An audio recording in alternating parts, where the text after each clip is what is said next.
Okay అయిపోయిందా?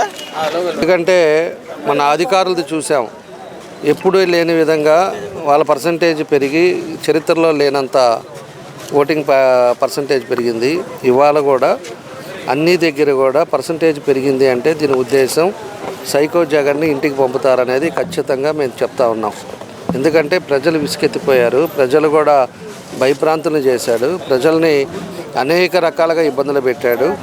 దాని vote రూపంలో ఇవాళ ఎప్పుడూ రాని వాళ్ళు కూడా అదివరకు ఎండ అనుకోనో లేకపోతే ఇంకో ఊరు వెళ్ళిపోయాం కదా ఇప్పుడు ఏముందలే మనం వేయకపోతే ఏముందలే అనుకునే వాళ్ళు కూడా ఇవాళ మొత్తం పల్లెటూరులో చుట్టాలు బంధువులు అదేవిధంగా ఇక్కడ కానీ అందరూ కూడా వచ్చి ఈరోజు పోలింగ్లో పాల్గొన్నారు అంటే దాని ఉద్దేశం మార్పు కోసం అని చెప్పి కూడా మేము తెలియజేస్తా ఉన్నాం.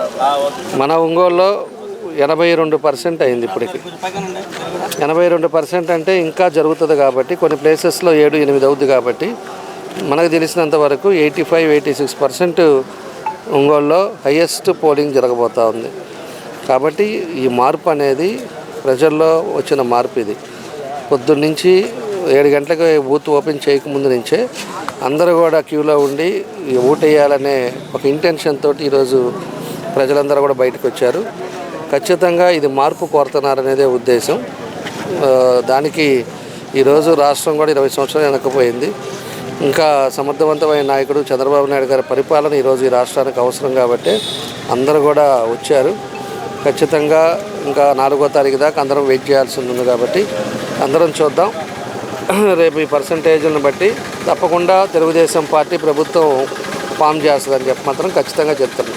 ఒంగోలులో ప్రశాంతంగా ఎలక్షన్ జరిగాయంటారా? ఒంగోలులో డ్రామా ఏముంది, అది మామూలే కదా. డ్రామా యాక్టర్ డ్రామా పనులు చేస్తూనే ఉంటాడు. ఇప్పుడు గొడవలు చేసేది ఆయన, పోయినసారి రిమ్స్ మీద గొడవలకు వచ్చింది ఆయన, దాన్ని ఏదో క్రియేట్ చేయాలని చూశాడు, దాంట్లో ఫెయిల్ అయ్యాడు. మళ్ళా నిన్న పోయేసి ఎస్పీ గారికి చెప్తాడు మేము స్మూత్గా జరగట్లేదు, తెలుగుదేశం వాళ్ళు అలా చేస్తున్నారు, వాళ్ళు ఏదో ఒకటి అక్కడ గొడవలు చేస్తారని చెప్పేసి ఎస్పీ గారికి కంప్లైంట్ ఇస్తాడు. అతని ఇంటెన్షన్ అతనిది. ఇప్పుడు మాకు ఇక్కడ వచ్చేసరికి బంగమూరు రోడ్లో మన ఉమామహేశ్వరరావు కాలేజీ దగ్గర పోలింగ్ బూత్లో అక్కడ ఎప్పుడు కూడా తెలుగుదేశానికి ఎప్పుడు ఎక్కువ పర్సెంట్ ఉంది. 80%-90% తెలుగుదేశం ఆ ఏరియా అంతా. దానికి ఆడ విపరీతంగా పోలీసు వాళ్ళను పెట్టి వాళ్ళు దాన్ని ఏదో విధంగా దొంగోట్లు పడుతున్నాయని వీళ్ళే క్రియేట్ చేస్తా, వీళ్ళే మాట్లాడతా, దానికి ఒక గొడవ చేయటం. దాని ఉమామహేశ్వరరావు వాళ్ళ ఇంటి ఎదురుగుంటే ఆ ఇంటికి పోయి కాలుతోటి ఆ ఇల్లు తన్ని లోపలికి పోయేసి మీకు ఆ ఇంట్లో అందరినీ దొంగోట్లు వాళ్ళందరినీ దాచిపెట్టామని చెప్పేసి అడుగుతాడు. అంటే ప్రెస్టేషన్ ఎక్కువైపోయింది, వయసు అయిపోయింది, ప్రెస్టేషన్ ఎక్కువైపోయింది. ఈ వయసుకి బ్యాలెన్స్ అవ్వట్లా.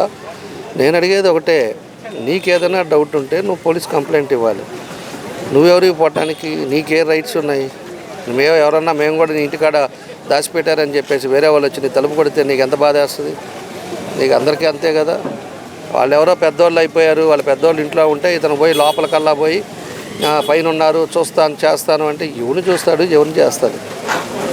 చూసేసారు, అయిపోయింది. నేను 5 టర్మ్లు అయిపోయింది. నేను మొన్నే 6 నెలల ముందే చెప్పా నీ పని అయిపోయింది అని, ఆ రోజే చెప్పాను.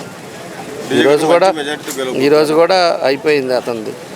అప్పటికి విశ్వ ప్రయత్నాలు చేసి ఎంతో డబ్బులు పెట్టాడు, దానికి మళ్ళీ బస్తాలు బియ్యాలన్నాడు, మటన్ అన్నాడు, రకరకాల మ్యానిప్లై చేశాడు.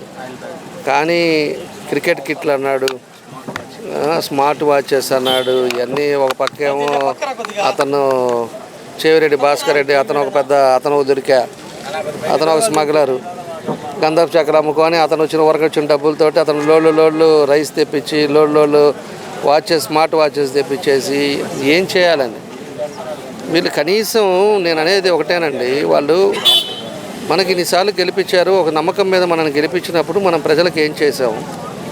ప్రజలకి 5 సంవత్సరాల తర్వాత మళ్ళీ ఎన్నికలకు పోయేటప్పుడు ఇదిగోనండి నేను ఈ పని చేశాను, ఇదిగో ఇది ఖాళీగా ఇది బ్యాలెన్స్ ఉంది, నేను ఇదిగో ఈ పని చేస్తాను అని చెప్పేసి చెప్పుకోవాలి.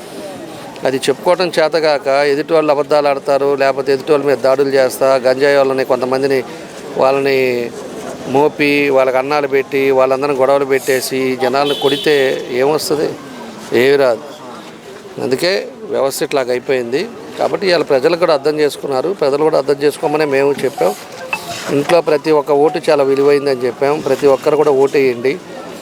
5 సంవత్సరాలకు ఒకసారి వేసే ఓటు చాలా విలువైంది, మనకు అభివృద్ధికి తోడ్పడుతుంది. అదేవిధంగా మన ప్రాంతం ప్రశాంతతకి తోడ్పడుతుంది. అదేవిధంగా ఎన్నో కుటుంబాలకి ఉపయోగపడుతుంది. ఇవన్నీ కూడా ప్రజలకు చెప్పాం. ప్రజలకు చెప్పి ప్రజలు కూడా మీరందరూ కూడా ఇంట్లో కూర్చోకుండా ఖచ్చితంగా మీ ఓటు మీరు ఉపయోగించుకోవాలని కూడా మేము చెప్పాం. ఈరోజు ఎక్కువ పర్సెంట్ ఇవాళ ఉపయోగించుకున్నారు. ఎంత పర్సెంట్ లాస్ట్కి ఇంకా 1 year అయిన తర్వాత కూడా తెలుస్తుంది. కాబట్టి ఇది ఒక మంచి శుభసూచకం అని చెప్పి కూడా నేను తెలియజేస్తా ఉన్నా. కాబట్టి గొడవలు అయితే ప్రస్తుతానికి చిన్న గొడవలు చేశారు, కానీ మేజరు ఏం చేయలేకపోయారు. అప్పటికి మేము కూడా ఎలక్షన్ కమిషన్కి నోటీస్ పెట్టాం, రెడ్ అలర్ట్ పెట్టమని చెప్పాము. ఒంగోలు అనేది ఎమ్మెల్సీ ఎలక్షన్ కూడా కావాలని మీరందరూ కూడా చూశారు. కావాలని ఉండే మనిషిని అక్కడ పక్కన ఉండే మనిషిని పోయి కొట్టడం ఇలాంటివన్నీ కూడా చేశారు. అందుకని రెడ్ అలర్ట్ 14 నియోజకవర్గాల్లో పెడితే మనకు ఒంగోలు కూడా ఒక రెడ్ అలర్ట్ పెట్టారు. కాబట్టి దీన్ని ఇంకెక్కడ ఏం చేయలేని పరిస్థితి వాతావరణం అయింది. ఈ గంటలో ఏం చేస్తారో చూద్దాం. ప్రతి దానికి మనం కూడా ఆ స్టెప్లో ఉండాలి కదా, దానికి తగ్గట్టుగా మేము కూడా రెడీగానే ఉన్నాం. ఏం జరుగుతుందో చూద్దాం. మంచి బడ్జెట్తో గెలవబోతున్నారా? ఖచ్చితంగా అండి. 4వ తారీఖు. ఈసారి నా ఫస్ట్ టైం ఓట్ వేసాను. ఓట్ వేయడం కోసమే US నుంచి వచ్చాను. ఎందుకంటే ప్రతి ఒక్కరు ఓట్ చాలా ఇంపార్టెంట్. మన భవిష్యత్తు కోసం మనమే ఓట్ వేయాలి కాబట్టి అంత దూరం నుంచి వచ్చి ఓటేసాను. అండ్ ఈరోజు పోలింగ్ పర్సెంటేజ్ చూసినా కూడా చాలా సంతోషంగా ఉంది. అండ్ ఖచ్చితంగా మా నాన్న గెలుస్తారు ఈసారి.